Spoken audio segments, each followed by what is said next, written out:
What's up everybody, James Bushell here, and I'm back at you with another video. So today's video, of course, is the spoiler review of Season 6, Episode 4 of Game of Thrones, The Book of the Stranger. Like I said, this will be a spoiler review, so if you have not watched the episode, you might want to go do that, and come back and let me know what you thought of it once you have. So yes, this episode as a whole was a step up in my opinion. I really enjoyed it. I had a few nitpicky things here and there, but, you know, for the most part, it was a very good episode. Which exceeded my expectations, because I actually thought it was going to be kind of subpar, because I thought it was going to be very, you know, Dany, Jorah, Daario heavy, and it wasn't. You know, they had a lot of different things in this episode, and I truly enjoyed it. So, starting off, the episode started at the Wall.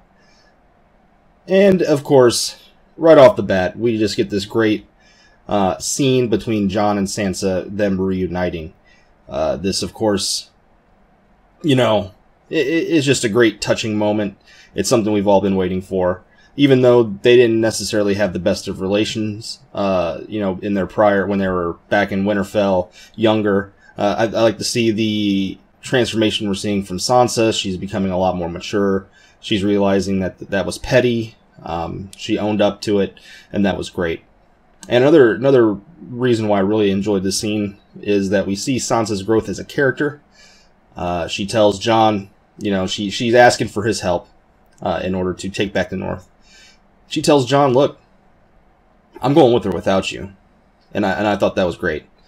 It's really showing her growth as a character. And I hope they continue to go further in that regard in terms of her character.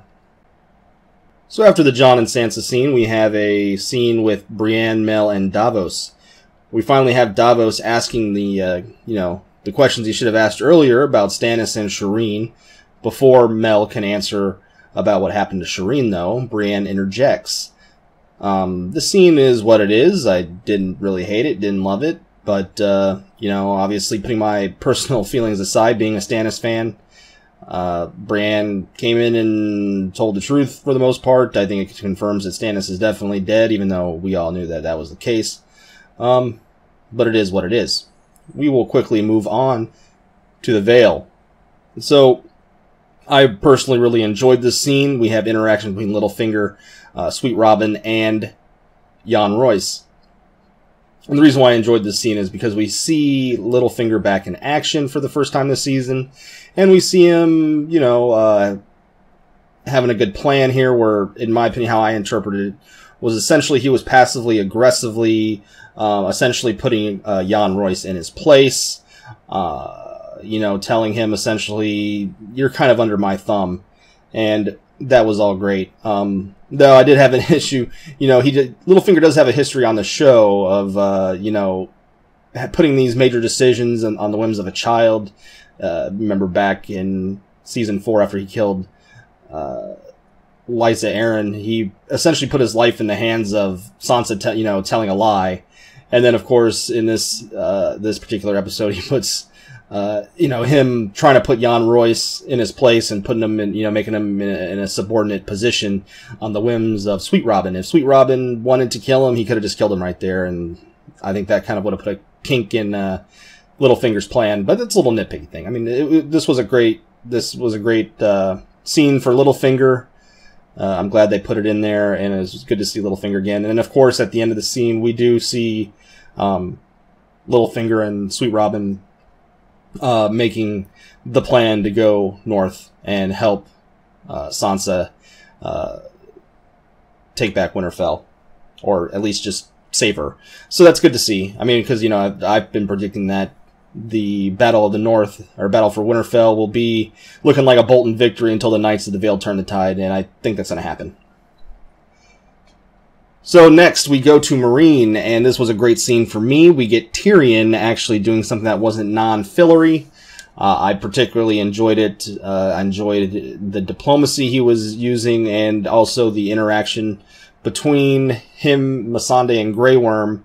You can tell, you know, they're definitely, them being former slaves, they didn't like the diplomatic actions that Tyrion was taking.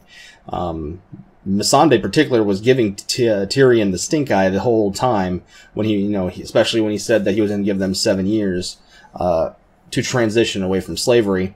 And I think Tyrion is making a smart move. He's buying time for Daenerys to come back. It doesn't necessarily mean that he had any intention of them keeping slavery for 7 years. I think he's kind of buying time for Dany to come back, and I'm hoping we get the Battle of Fire in some regard. So after that, after the interaction between the Yunkai Astapor leaders, we see a scene where the former slaves and Meereen are essentially in the council chamber there, wanting to, demanding answers of why Tyrion was meeting with them. They say that, he's a stranger, he's not from here, he's a foreigner. And, it was a good thing, even though Missandei and Grey Worm showed their content in the actual meeting, they do back him up here. And that was cool. I enjoyed this scene very much. One of my favorite scenes of this episode. So there you go. Next, we are going to move on to Vaes Dothrak. In particular, we start here with Jorah and Daario planning to sneak into Vaes Dothrak and take Dany, essentially, in the night. Jorah tells Daario they need to disarm, and of course this is here where Daario finds out that Jorah has grayscale. It was pretty funny because I thought for a split second, I thought Jorah was going to get stabbed in the back when they pan in front of him. I thought Daario was going to stab him in the back, but they didn't go that route. Of course, I think Jorah kind of has some plot armor right now because I think him having grayscale has to pay off in some regard. He has to either spread it to someone or start some sort of epidemic. So I didn't think they'd actually just kill him here. But yeah, that scene was fine. We then go inside Vaes Dothrak. We see Jorah and Daario kill a pair of Dothraki. Dany befriends another Khaleesi, and then Daario and Jorah come up upon them. Daario, holds a knife to her throat, but Dany convinces him not to kill her, and the crew comes up with a plan of escape. So that was essentially that scene, and it was fine. I don't have anything too much to complain about. It is what it is. Was it the greatest scene in the world? No, but it was fine. So moving on to King's Landing. There was 3 scenes here in King's Landing. The first involved Margaery and the High Sparrow. I personally, for the most part, the High Sparrow this season, I think his scenes have been kind of whatever. With the exception of the scene with him and Jaime, I really enjoyed that one. But aside from that, I don't know, maybe there's something I'm missing in the conversations. But this one was once again one where I was just like, okay. But Jonathan Pryce is great, I will point out. He is a great actor. But the High Sparrow, he tells Margaery, you can see your brother. Which she does. She goes and sees Loras, and we see here Loras has gone, it looks like Loras has gone under the Reek treatment. He looked like Reek for a second. And I've had some issues with how they've characterized Loras because he's much stronger in the books. He's more aggressive. He wanted to go take back Storm's End, or Dragonstone, I forget which one. But that being said, the book or the show, they've really broken him down here. He's showing that he's weak. It is what it is. It is cool seeing, essentially Margaery being the stronger one of the two. And it might be her downfall, perhaps. Maybe Loras might be her downfall. I don't know. We will see. But I definitely do think Loras is not long for the world in this season. I think he is going to die. I think he might break and join the High Sparrows and put himself in a position to get killed. I don't know. We will see. But I enjoyed that interaction between the two, for sure. That was a good scene. Next, we see Tommen and Cersei conversing. We maybe, seeing Tommen maybe change his personality here. I think the main thing to take away from this particular scene between the two talking was the fact that Tommen said the High Sparrow told him something in secret. It doesn't go on to reveal what that secret was, but after this, Cersei and Jaime, as a result of the secret, go to the small council. They essentially put Lady Olenna and Kevin Lannister in their places, and they end up forming a sort of a peace, a trepid peace, but a peace nonetheless. And I think, I'm interested to see where that is going to go. Obviously, they appeal to what matters to them, which is, of course, Marjorie Tyrell for Lady Olenna and Kevin, his own son, Lancel.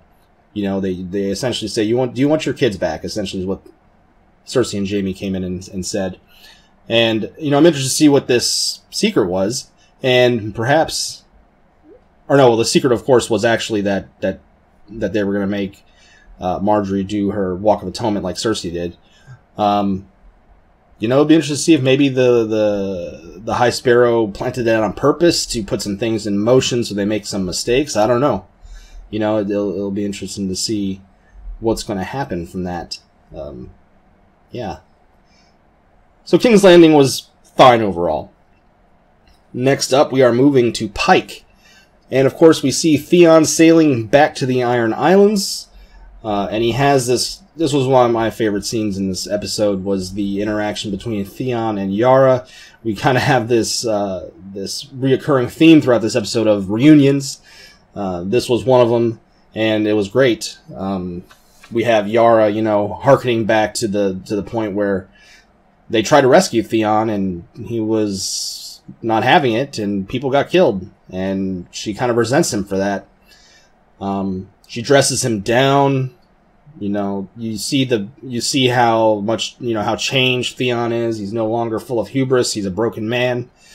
And, the reason why I really like this scene was because they didn't go with, because I was concerned, I was like, why are they bringing Theon before the Kingsmoot? Of course, they have established that on the show that, it seems like they do a Kingsmoot every time a king has died, a king of the Iron Islands has died. So secession doesn't really matter that much. And, I'm glad they didn't go with the route of having Theon come in and be confident all of a sudden and say, no, I want to be king. I'm glad they definitely showed the repercussions of Ramsay's torture. He's a broken man, and he's willing to support his sister to become king of the Iron Islands and not him. So, yeah, I enjoyed that they kept consistent with his characterization. And I'm interested to see what happens from here on out with Theon. It's interesting. I'm interested to see what his arc is from here on out. Because I'm not exactly sure what they're going to do with the character, but hey, I'm curious nonetheless. Okay, next, the North. We have a scene with Ramsay and Osha. And what happened is that Osha died, rip Osha, and of course this is something that none of us wanted. We all love Osha for the most part, but I knew the second that she was reaching for the knife that this wasn't going to end well for her. We have Ramsay kind of, feigning ignorance at first, playing her little game, and then he reveals that Theon told her the truth of what she did and how she got out of the situation by deceiving Theon, and of course Ramsay stabs her in the neck. Yeah, like I said, the second she was going for her knife, we knew it was going to happen, because obviously they're not going to have Ramsay die by the hands of Osha in episode 4. Then we can just deduce the fact that wasn't going to happen. And I knew that it wasn't going to end well for her, because it's Ramsay. And it is what it is. They bring back a great actress, I believe her name is Natalie Tena, for one scene just to die. It's a little disappointing, but it is what it is. And then this goes to the next scene, which is at the wall. We get the pink letter, a variation of it, a little different, but I enjoyed the hell out of it for the most part. Even though the context is a lot different from the books, obviously, because it happened, Jon got the letter prior to being stabbed, and it was kind of the impetus of him getting stabbed.